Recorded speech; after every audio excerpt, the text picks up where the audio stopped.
Olá, eu sou Janaína Sporidoro, especialista em neuroeducação e profissional da elaboração de material didático. E nesse vídeo de hoje a gente vai falar um pouquinho sobre avaliações diagnósticas ou sondagens na educação infantil. Como todos sabem, a educação infantil é um tipo de, espero que saibam, né, pelo menos, é um tipo de preparatório para o ensino fundamental. E eu acho super válido quando o professor já teve experiência tanto no infantil quanto no primeiro ano do ensino fundamental, porque ele vai perceber a necessidade que o professor do primeiro ano tem de ter sido bem trabalhada essa questão toda corporal e de folhas na educação infantil. Sim, na educação infantil é necessário, em alguns momentos, não o tempo todo, utilizar alguns tipos de folha, porque as folhas são registros e elas são, digamos assim, a porta de entrada da criança na questão acadêmica.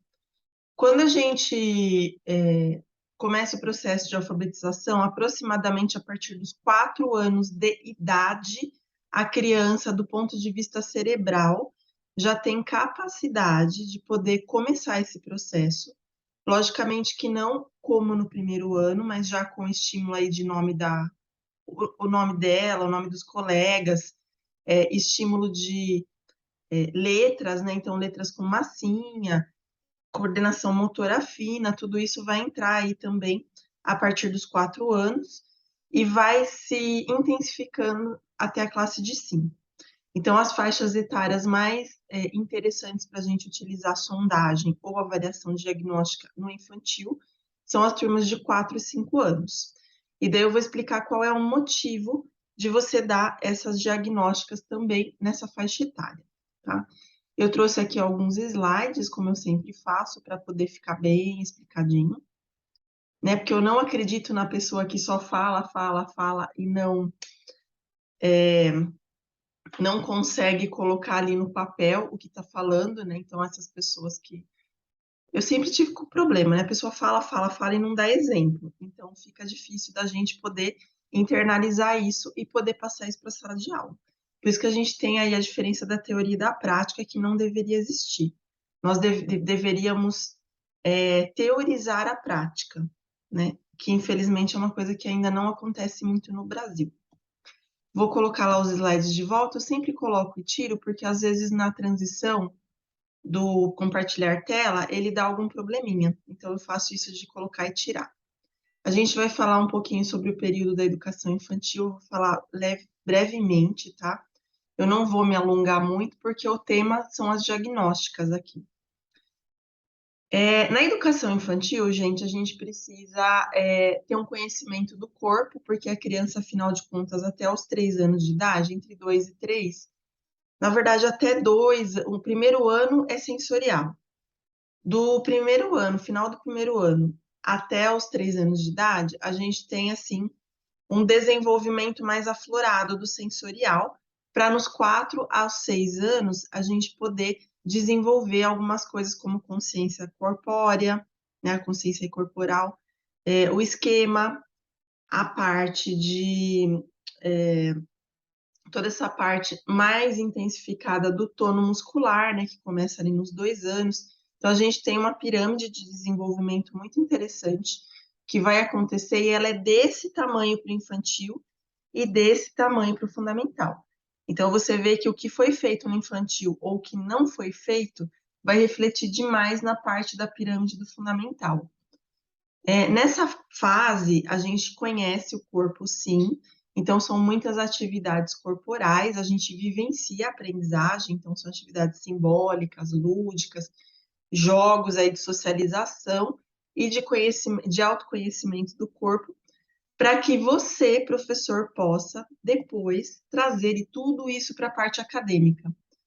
Até quem faz programas de alfabetização com parceria aí da parte física, né, com os professores de educação física, vai perceber que conforme o professor trabalha lateralidade, posição, equilíbrio, a criança na escrita vai ter uma modificação também, porque ela começa a conhecer o corpo, conforme ela consegue conhecer o corpo, ela transforma esse processo de alfabetização. Então, o objetivo é explorar tanto o ambiente quanto a criança, conhecer o que está sendo explorado, então eu dou nome às palavras, eu verbalizo, eu nomeio, eu não fico fantasiando o nome com essa criança, e eu começo a identificar, porque tudo isso vai me levar ao objetivo final aqui, que o professor de educação infantil deve ter em mente, que são os 13 pré-requisitos da alfabetização. A alfabetização, ela acontece efetivamente a partir do primeiro ano, ou deveria acontecer. E se não está acontecendo, gente, pode ser também um problema da capacitação do professor, porque já sabemos que a pedagogia só não é suficiente, ela é um ponto de entrada na educação, e depois disso você tem que fazer cursos que sejam efetivos, e não aqueles cursos que fantasiam, que são os quantitativos, que tem 100 mil horas por R$ 10. E isso não é legal nem para você e nem para a massa trabalhadora da educação, porque desvaloriza o profissional, né? Infelizmente, alguns municípios cultuam a quantidade de horas, o que vai trazer aí benefícios péssimos para a educação, que não são benefícios, são malefícios, né?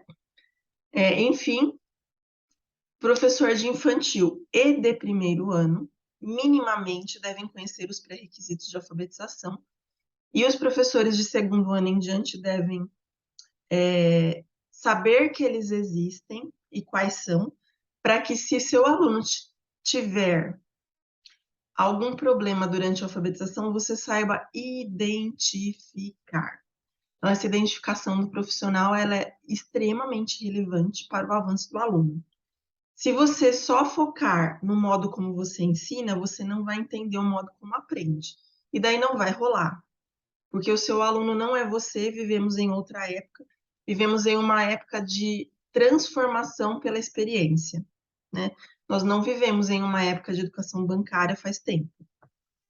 Portanto, nem sempre dá certo, né?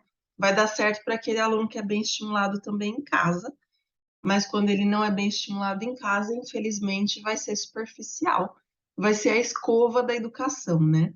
Eu falei em uma live sobre a escova, a gente tem a alfabetização escova, que é aquela que tem curta duração, só dura naquele ano que aconteceu, a professora tem a impressão que deu certo, quando o aluno chega na série seguinte, a gente vê que não foi bem isso que aconteceu.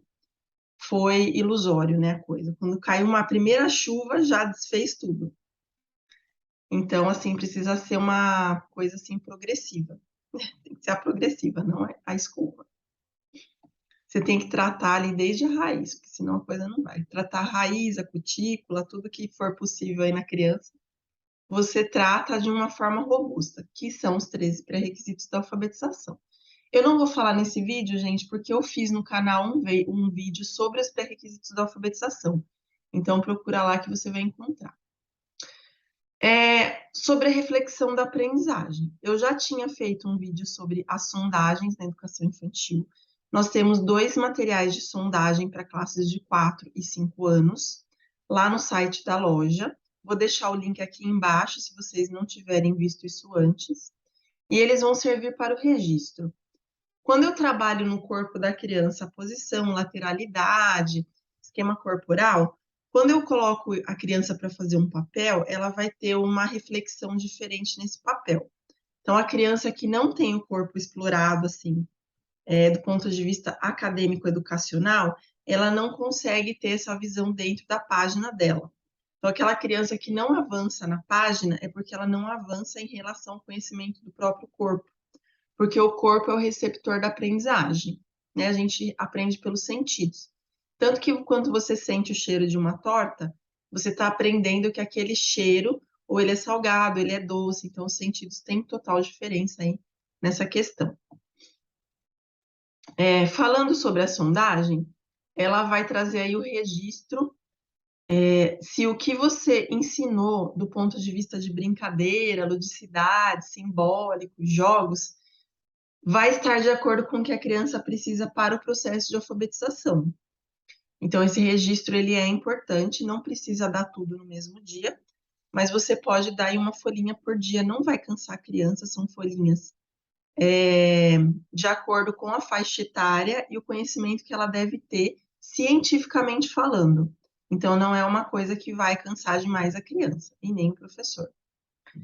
Nós temos aí a análise profissional, as páginas da sondagem possuem uma área do professor, que vão ajudar você a olhar exatamente o que você precisa dentro daquela folhinha, né? E essa identificação vai possibilitar, por exemplo, meu aluno não consegue identificar cores. A gente trabalha na turma, mas quando individualmente ele é colocado numa folha, ele não sabe, por exemplo, que o vermelho é vermelho. Então, você sabe que esse item você vai ter que colocar mais na sua rotina de brincadeiras. Percebe a ligação entre a sondagem, o registro, a diagnóstica e o que você faz corporalmente com a criança na educação infantil? Então, isso tem total ligação, como eu falei para vocês. Essa sondagem ela é indicada como iniciante, então ela pode ser dada no começo do ano. Ou se você não deu até o momento, você pode utilizar ela como primeira sondagem. E agora a gente tem uma novidade no site da loja, que são as diagnósticas de segundo semestre. A sondagem ela é uma coisa bem iniciante mesmo. Ela não substitui a sondagem de hipótese de escrita, tá? A sondagem de hipótese de escrita ela é validada cientificamente. Portanto, não tem como a gente retirar. E seria hipocrisia minha falar que eu posso colocar uma sondagem de hipótese de escrita lá no site da loja, que não dá. Ela tem algumas regras que não incluem imagem, sabe? Não tem essa questão do cabeçalho, então é uma coisa que tem que ser dada manualmente mesmo, de acordo com as regras, e no canal Janaína Sporidório você encontra vários vídeos sobre essa sondagem também, explicando inclusive por que você não utiliza sondagens prontas desse tipo. Você pode usar sondagens complementares. Essa daqui, por exemplo, ela tem como objetivos pré-requisitos da alfabetização. Então, ela não vai ver a hipótese de escrita da criança, ela vai ver o restante, né? Que são coisas que influenciam nessa hipótese de escrita. A diagnóstica, eu vou mostrar algumas páginas daqui a pouco. A gente tem a diagnóstica de segundo semestre para a turma de 4 anos e 5 anos. Vocês veem que ela tem um visual diferente, porque ela tem objetivos diferentes da primeira sondagem. Pode ser dada tanto em agosto quanto em setembro, outubro, novembro, para você identificar ali até onde a criança foi, né? São novos registros, então ela é um avanço daquela primeira sondagem que eu mostrei para vocês. Ela vai mostrar a gradação, então naquela primeira sondagem, o estudante estava no ponto A. Eu quero saber, na diagnóstica de segundo semestre, se ele chegou no ponto B ou se ele está no meio do caminho. Então, essa diagnóstica ela vai deixar bem clara esse avanço aí. Além disso, ela vai trazer uma segurança para a aprendizagem da criança. Se você não sabe o que o aluno, o momento de aprendizagem do aluno, gente, como que você vai planejar uma brincadeira para essa criança? Só com o que você observa não é suficiente, porque a observação é subjetiva. A gente precisa de um registro objetivo disso, tanto para você quanto para o coordenador, quando você for falar sobre essa criança, quanto para você ter uma reunião individualizada ali com o pai. Você vai falar: olha, pai, a gente tem como objetivo, você tem ali, você está respaldada do ponto de vista acadêmico profissional. Olha, pai, a gente tem como objetivo que essa criança saiba até o número 30, pelo menos oralmente. Então, a gente aplicou atividades que podem nos dar a segurança que seu filho está respaldado por um primeiro ano, uma reunião de fim de ano mais robusta, mais profissional e que traz mais credibilidade para a educação. Sem contar que vai trazer mais segurança no seu trabalho, como eu falei, que é essencial para o aluno e para o professor. Eu vou mostrar algumas páginas da sondagem da turma de 5 anos, tá? Eu não vou mostrar as de 4, porque a gente sabe que tem muita picaretagem na internet. Tem aquele pessoal que espera eu colocar isso as páginas que foram feitas aqui no Grupo Spolidório para poder copiar, então, infelizmente, eu não posso expor todo o material. Mas a gente tem a parte matemática também, né? Então, a gente tem a sequência numérica até 30. E vocês vão reparar que eu falei, né? Ali embaixo tem a avaliação do professor. Então, no rodapé da página, tem exatamente indicando o que o professor precisa observar nessa página. Não tem problema, por exemplo, se a criança precisar de apoio para fazer. Se ela olhou no cartaz de número, você vai fazer uma observação lá nessa área do professor. Eu ia pegar um outro de escrita que tem lá, mas eu acabei pegando esse daqui das pipas também, para vocês perceberem que a gente tem uma questão corporal. Então, eu vou trabalhar com essa questão de centro, em cima, embaixo, para ver se a criança sabe posição, direção, sabe? Isso daí faz parte do repertório de percepção corporal, que é uma coisa que tem que ter sido desenvolvida a partir de 4 anos. Se na classe de 5 anos a criança não tem isso, vai refletir também na alfabetização. Então, é importante que a gente possa identificar nessas páginas, tanto como eu falei para vocês, a questão da cor, quanto a questão da posição, porque a gente tem posição de letra e aquele espelhamento que as crianças fazem vai depender do que foi trabalhado também nas brincadeiras. Direita, esquerda, em cima, embaixo, ao redor. Então, tudo isso vai ter uma influência direta. Se você gostou do material, vai lá para o site da loja, aproveita que a gente está começando aí com todo o gás do segundo semestre e mostra o quanto você pode ser aquele P profissional, sabe? Para poder ajudar aí todo o mercado da educação a crescer do ponto de vista tanto quantitativo quanto qualitativo em relação até mesmo a parte salarial aí que depende do profissionalismo desse povo aí que está na sala de aula e desse povo que está capacitando e desse povo que está em coordenação. Então, seja muito consciente neste momento e saiba o que você está fazendo, gente. Saber o que está fazendo, como eu falei, teorizar a prática é o mais importante. Espero que vocês tenham gostado do vídeo. Bons estudos para vocês, bom retorno aí de sala e até o próximo vídeo.